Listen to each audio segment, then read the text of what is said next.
Hello, students of class 9th. My name is Vikas and I'm here to teach you mathematics. As you know from our previous part, we started our discussion about our chapter number 5, Introduction to Euclid Geometry, where we already discussed about its basic fundamentals, about its assumptions, axioms, and many more things. And now in this part, we'll discuss about Euclid's postulates. So without wasting some more time, let's start our discussion.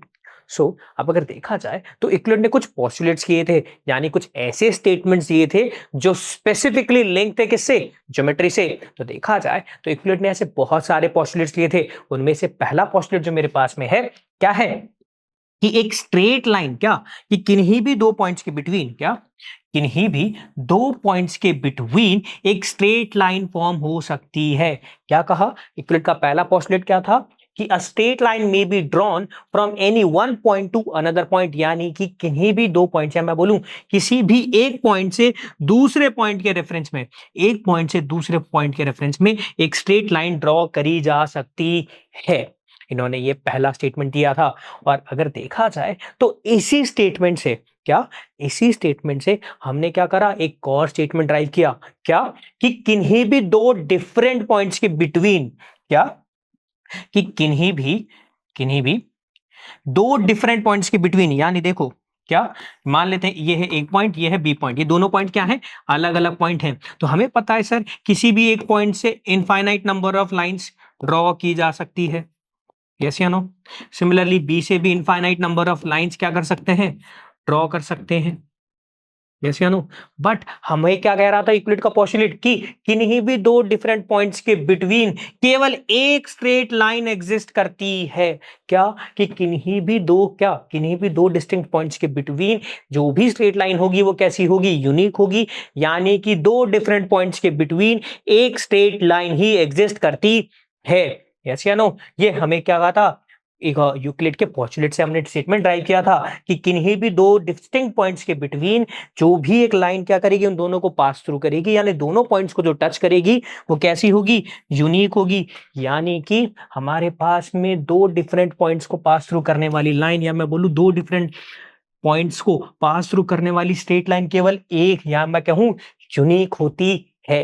Euclid का second postulate मेरे पास में ये था कि कोई भी terminated line, यानी कि एक ऐसी लाइन जिसकी स्टार्टिंग और एंडिंग दोनों है, यानी एक ऐसी लाइन जिसके पास स्टार्ट पॉइंट भी है और एंडिंग पॉइंट भी है, तो एक ऐसी टर्मिनेटेड लाइन को आप क्या कर सकते हो, इनडेफिनेटली आगे प्रोड्यूस कर सकते हो, यानी इसे आगे की तरफ और एक्सटेंड किया जा सकता है, इसे पीछे की तरफ भी और एक्सटेंड किया जा सकता है, यानी किन्हीं भी दो, या मैं कह सकता हूं एक टर्मिनेटेड लाइन के जो दोनों एंड पॉइंट्स हैं, इन एंड पॉइंट्स के आगे भी इन लाइन को क्या कर सकते हैं, फर्दरली हम प्रोड्यूस कर सकते हैं, यानी हम इन्हें एक्सटेंड कर सकते हैं। तो यूक्लिड का सेकंड पोस्टुलेट क्या था, क्या कि एक terminated line can be produce indefinitely, यानी हमें कितनी भी अमाउंट में से आगे क्या कर सकते हैं, प्रोड्यूस कर सकते हैं।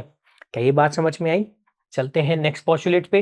नेक्स्ट पोस्टुलेट क्या है, a circle can be drawn with any centre and any radius, यानी कि कोई भी सर्कल बनाया जा सकता है, या मैं कह सकता हूं एक सेंटर है, ठीक है, एक सेंटर से हम कितने भी रेडियस, या मैं बोलूं कितने भी अमाउंट ऑफ रेडियस का क्या बना सकते हैं, एक सर्कल ड्रॉ कर सकते हैं।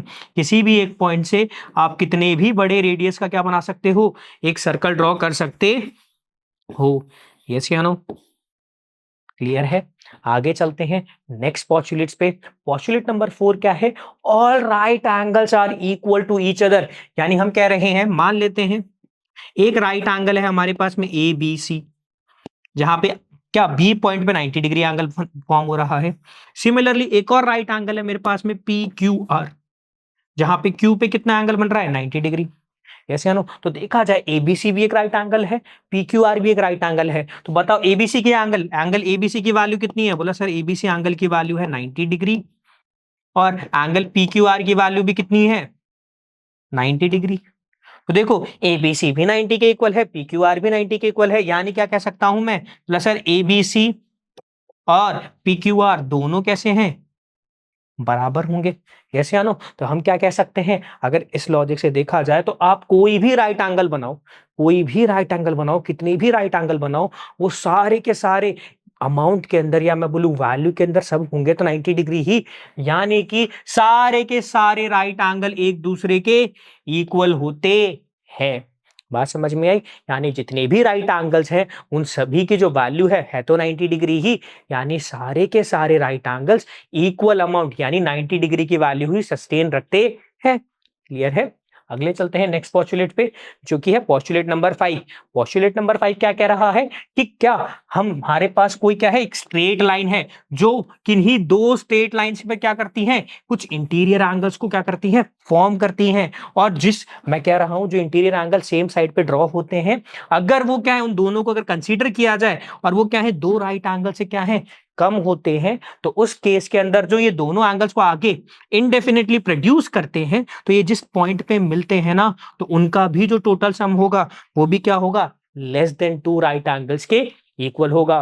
ठीक है, तो अब देखा जाए तो हमने यूक्लिड के पांचों पोस्टुलेट्स को अच्छी तरह से डिस्कस कर लिया है। अब आगे चलते हैं और डिस्कस करते हैं एक छोटा सा नोट। बेसिकली नोट क्या कह रहा है कि हमारे पास में एक सिस्टम ऑफ एक्सियम्स को, क्या, एक सिस्टम ऑफ एक्सियम्स को, यानी कि बहुत सारे स्टेटमेंट्स की एक सिस्टम अगर क्रिएट किया जाता है तो सिस्टम को कहा जाएगा कंसिस्टेंट। क्या कहा जाएगा? कंसिस्टेंट। क्यों? क्योंकि अगर मैं उसकी हेल्प से एक स्टेटमेंट क्या करता हूं, कंस्ट्रक्ट करता हूं, क्या करता हूं, एक स्टेटमेंट कंस्ट्रक्ट करता हूं, और वो स्टेटमेंट क्या, वो स्टेटमेंट मेरे पास में पिछले अभी तक जितने भी स्टेटमेंट या जितने भी एक्सियम्स हैं उनके साथ में कॉन्ट्राडिक्शन में नहीं है। क्या है? उनके साथ में कॉन्ट्राडिक्शन क्रिएट ही नहीं करता है। यानी मैं ये कह सकता हूं एक सिस्टम ऑफ एक्सियम्स को कंसिस्टेंट तब कहा जाएगा अगर मेरे पास में कोई भी स्टेटमेंट बनाना उन एक्सियम्स की हेल्प से एक ऐसा इंपॉसिबल स्टेटमेंट क्रिएट होगा, या मैं कह सकता हूं कि अगर मैं उनकी हेल्प से कोई भी स्टेटमेंट बनाता हूं तो वो कभी भी ऐसा पॉसिबल ही नहीं है, ये इम्पॉसिबल है कि वो क्या है, पिछले जितने भी स्टेटमेंट्स हैं जो पहले प्रूव करे गए हैं उनके साथ में कॉन्ट्राडिक्टरी रखता हो, या मैं कह रहा हूं उनके साथ में वो कॉन्ट्राडिक्शन को क्या करता हो, अटेन रखता हो। यानी एक सिस्टम ऑफ एक्सियम्स की हेल्प को मैं क्या कह सकता हूं, कंसिस्टेंट कहूंगा अगर ऐसा इम्पॉसिबल है कि कोई स्टेटमेंट बनाया जाए जो क्या हो, पिछले जितने भी क्या है मेरे पास में प्रायर एक्सियम्स हैं या प्रूव स्टेटमेंट्स हैं उनके साथ में अगर वो कॉन्ट्राडिक्शन में आए, यानी हम कोई भी ऐसा एक स्टेटमेंट नहीं बना सकते जो जितने पिछले क्या है एक्सियम्स और जितने भी प्रूव स्टेटमेंट्स हैं उनके साथ में वो क्या हो, कॉन्ट्राडिक्शन में हो, तब उन सिस्टम ऑफ एक्सियम्स को क्या कहा जाएगा, तब उन्हें कहा जाएगा कंसिस्टेंट। यानी कि अगर मैं सिस्टम ऑफ एक्सियम्स देता हूं तो ये मेरे पास में क्या है, एक नेसेसरी है इंश्योर करना दैट कि वो मेरे पास में सिस्टम ऑफ एक्सियम्स क्या हो, नॉन कॉन्ट्राडिक्टरी हो। क्लियर है? आगे चलते हैं।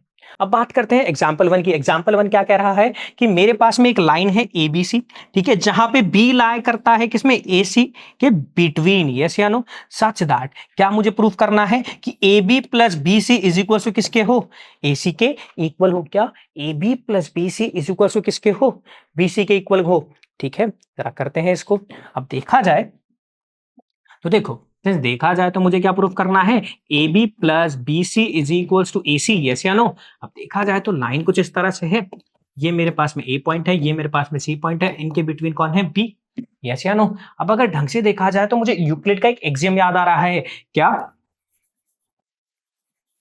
Things that are coincide each other then they are equal to each other, yes या no।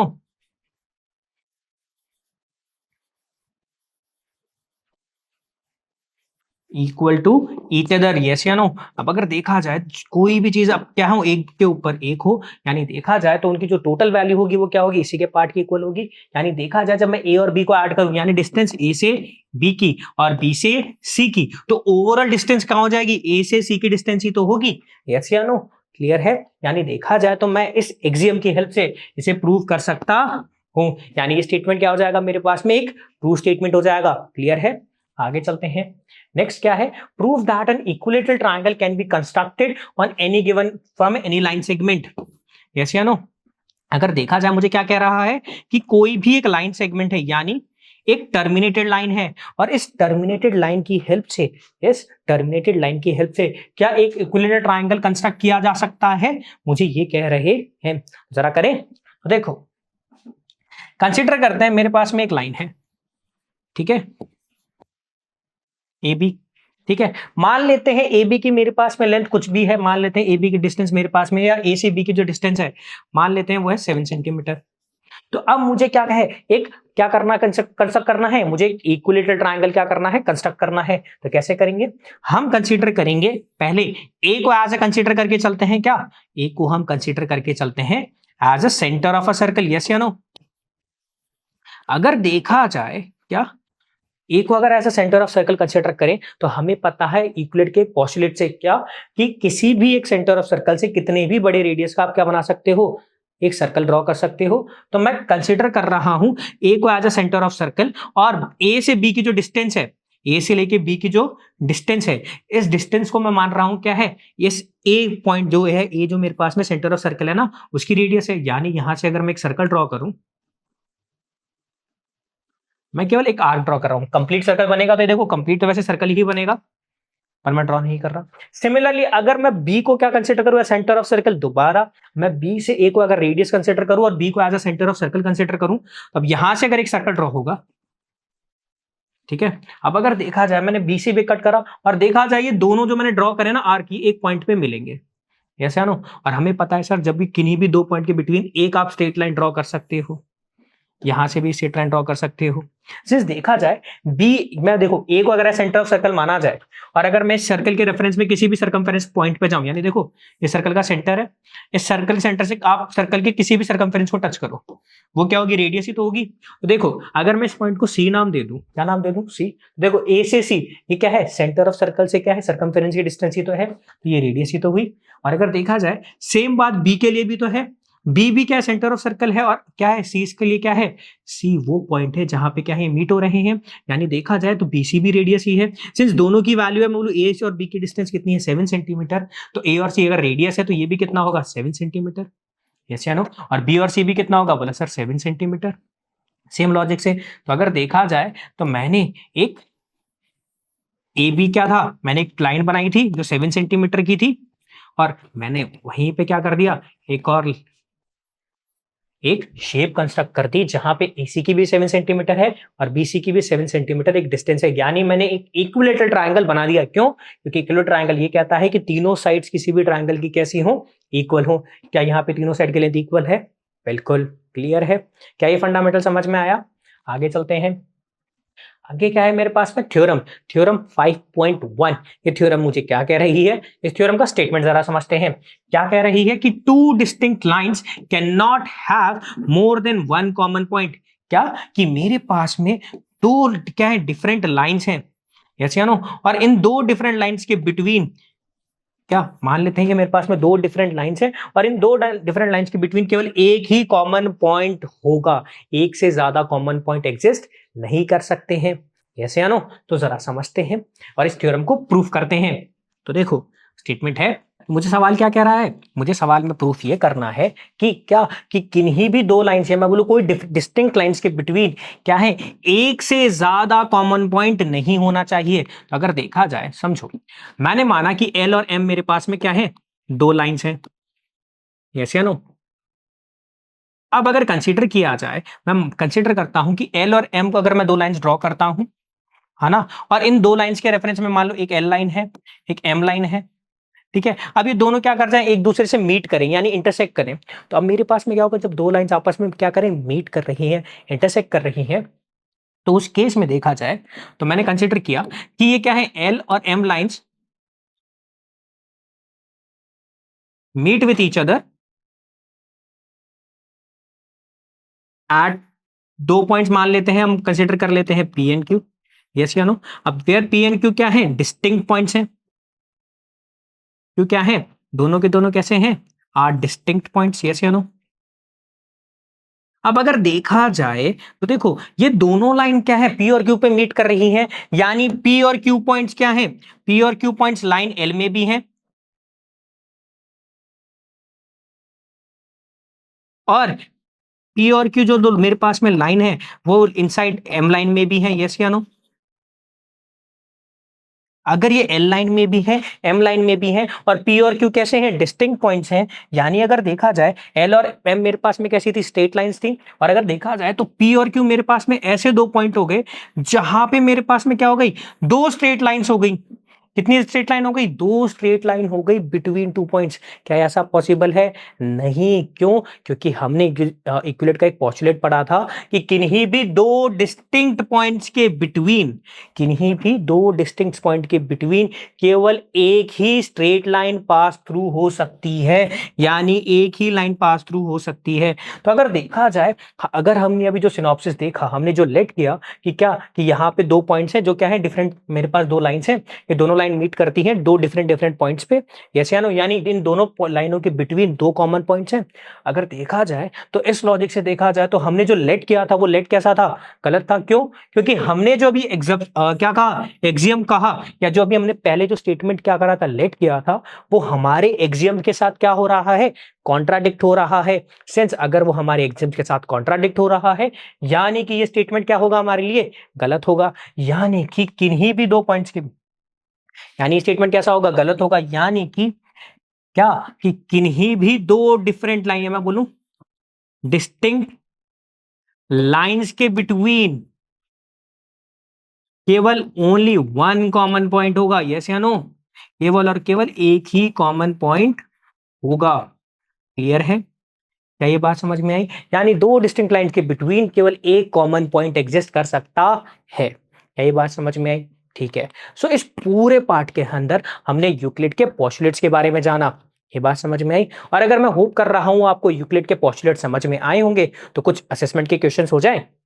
अब अगर देखा जाए तो हमारे पास में पहला क्वेश्चन क्या है, हमारे पास में पहला क्वेश्चन क्या है, if two lines are parallel to third line then they are, यानी कि देखो मेरे पास में क्या है, दो लाइंस हैं, एक लाइन है एल, एक लाइन है एम, और एक लाइन है एन, ठीक है। तो देखो L पैरेलल है M के, यानी देखो दो लाइंस क्या हैं, पैरेलल है किसी थर्ड लाइन के। अगर देखा जाए, मैंने कहा L पैरेलल है M के और M पैरेलल है N के, यानी देखो क्या कह रहा हूं, L पैरेलल है M के और N भी पैरेलल है M के। तो देखो ये दो लाइन है L और N, ये दोनों किसके पैरेलल है, थर्ड लाइन M के, यस या नो। देखो L भी पैरेलल M के है, N भी पैरेलल M के है, तो क्या होगा, तो इस केस में मैं कह सकता हूं सर देखो ये इसके पैरेलल है और ये इसके पैरेलल है, तो L और N भी तो क्या होंगे, पैरेलल होंगे। यानी अगर दो लाइंस क्या है, पैरेलल होते हैं थर्ड लाइन के, तो इस केस में जो बाकी दोनों लाइंस होती हैं वो भी एक दूसरे के क्या होंगे, पैरेलल होंगे। यानी कि तीनों की तीनों लाइंस एक दूसरे के क्या है, पैरेलल है। यानी L पैरेलल है M के, M पैरेलल है N के। क्लियर है, ये बात समझ में आई। आगे चलते हैं। नेक्स्ट क्वेश्चन क्या है कि मुझे एक स्टेटमेंट गिवन है और मुझे बताना है वो स्टेटमेंट क्या है। स्टेटमेंट क्या है मेरे पास में कि two lines are parallel if they have no common points. क्या, कि दो लाइंस क्या हैं, पैरेलल हैं और उनके, यानी उनके बीच में कोई भी कॉमन पॉइंट नहीं है। क्या, कि कोई भी दो लाइंस पैरेलल तब होंगी जब उनके बीच में कोई भी कॉमन पॉइंट नहीं है।